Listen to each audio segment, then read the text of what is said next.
This demonstration will show the use of high-resolution geographical data in RAP in a city using 1 meter resolution for map displays and propagation calculations. I open a project that shows the map in a two-dimensional display, and it shows a microwave link. The green line here is a microwave link, and the other line is a UHF link at 400 megahertz. We can have a look at the terrain profile of the links by double-clicking on them, and this shows the microwave link, a nice and clear, completely unobstructed first Fresnel zone. And of course the communication for the link is very good.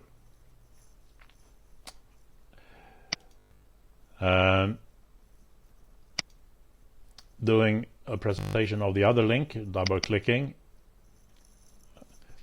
it shows the UHF link, and we can see that it is obstructed here. All of the first Fresnel zone is obstructed in the vertical direction. To have a look at this in 3 dimensions will give us information on how the first Fresnel zone is obstructed also in the horizontal plane. I'll zoom in around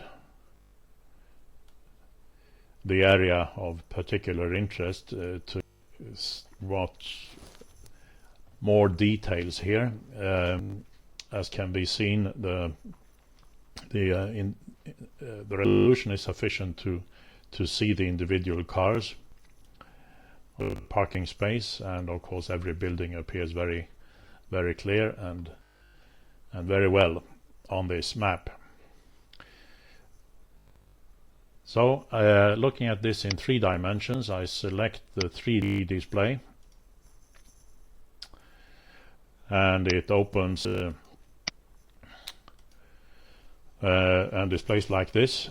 The video capture program introduces delay when using the 3D map, so I will not turn it too much, and let's stay with this at this fixed angle of view. It can be seen in the UHF Fresnel zone that it is obscured both in the horizontal and vertical plane by the nearby buildings, whereas the microwave link is free, as we saw before. And of course this very short link, the third link, is free of obstructions.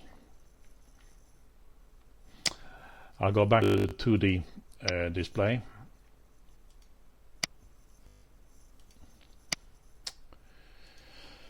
And let's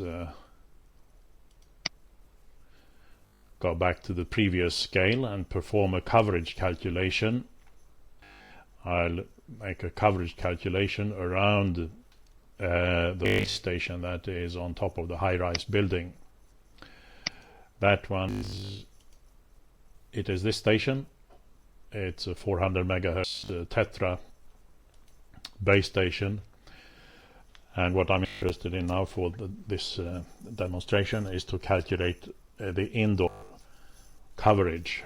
Let's say we have a policeman carrying a Tetra handheld terminal in the buildings, and we'll see what coverage he will get towards the base station. It will be a fairly short coverage, so I calculate more than 2.5 kilometer away from the base station.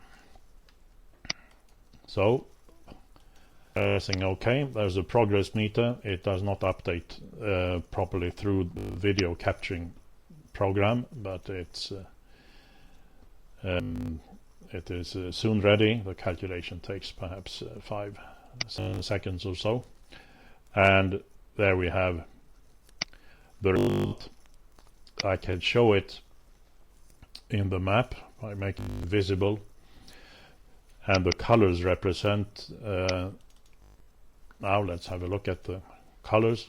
Yellow is minus 79 dBm, and that represents the signal outside the building. When the handled terminal is outside a building, that would be the receiving signal, and then that means we have some 25 dB or so of total margin for the building penetration loss, and the planning margin, the log normal fading margin that is added to achieve the proper coverage probability. Green represents minus 73 dBm, so that's an additional 6 dB of allowance for building penetration loss, so that's deeper into the building, or buildings with more concrete, more reinforcement, perhaps metallized windows and things that add to the building penetration loss. Having a look at this in 3 dimensions now, will show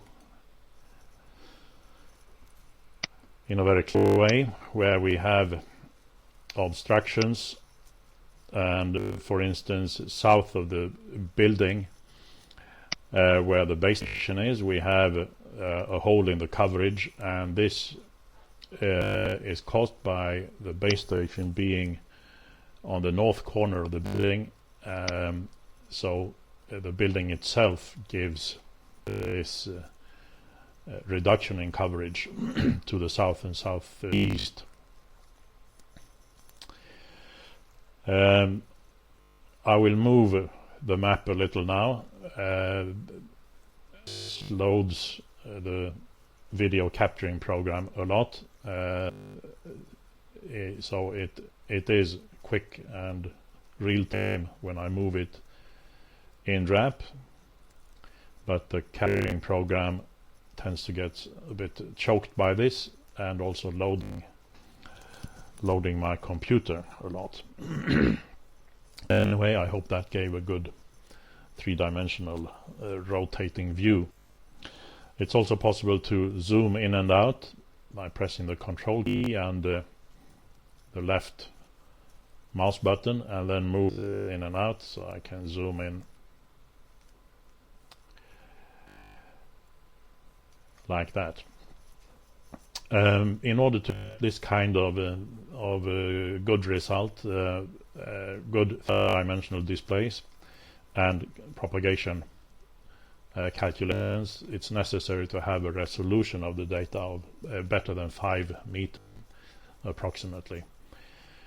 The main criterion being that individual buildings need to be resolved accurately, and individual streets, and that takes about 5 meter or better resolution. 10 meter is, there are many streets that are as wide as 10 meter, and the sides of the building, the walls of the building, will not be represented in a good vertical way and a good accurate way if the resolution is only 10 meters. I'll go back to 2-dimensional display and zoom out to see what, let's say, 1 to 20,000 scale. And here it is obvious that the open areas have stronger coverage along the big roads. For instance, since the big roads are typically in open areas, more open than the small streets.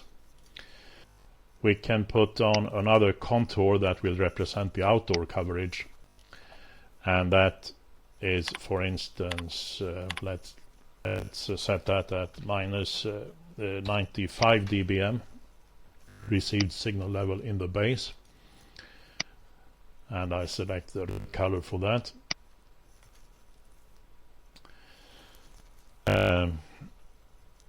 The sensitivity of the base is set to -106 dBm, so we have in this case 11 dB margin for achieving the desired area coverage probability, and to account for prediction inaccuracies and variations. This is the margin that's sometimes called the log normal grading margin in the prediction. I calculated 2.5 kilometers away from the base, so in some areas we have longer range than 2.5 kilometers. To the northeast, there's a lot of holes and gaps in the coverage area, even within the 2.5 kilometer range. That's actually due to the terrain features. It's quite hilly to the northeast of here, of the base station, that obstructs coverage. So that was a little demonstration of using the 3D map viewer in REP, and also the capabilities in handling high resolution geographical data.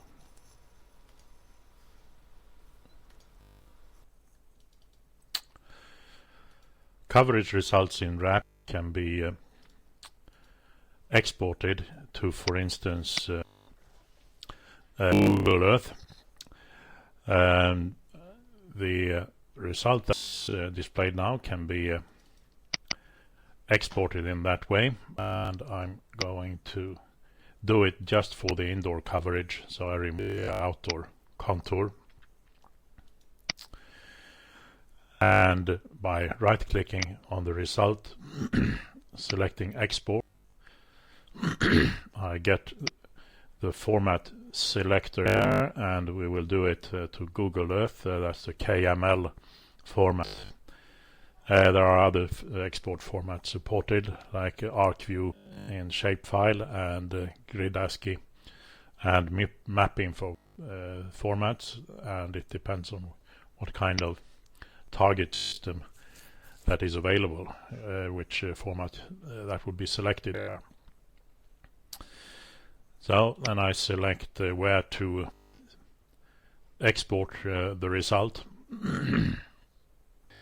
and let's export here.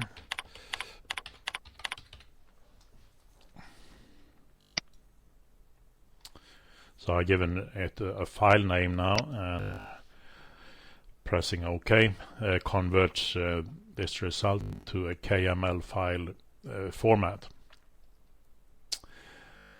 And that KML file format can then be opened in a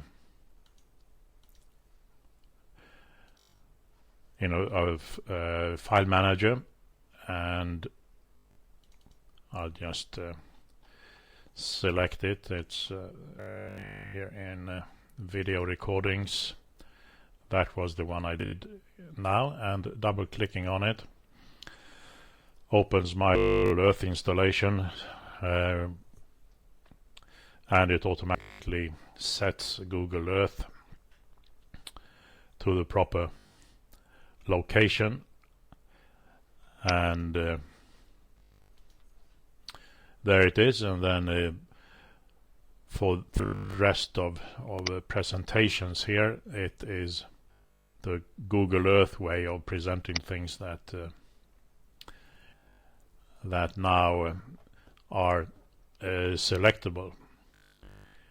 So the background now, the level of the background of course depends on what is the available aerial or satellite images in the map.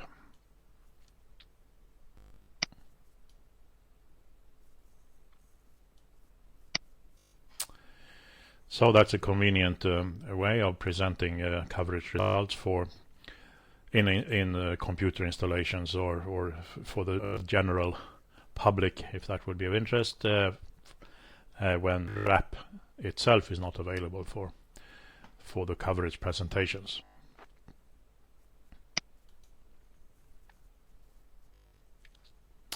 So that completes the demonstration of RAP. It's a 3D map with high resolution data and an example of a high resolution coverage calculation.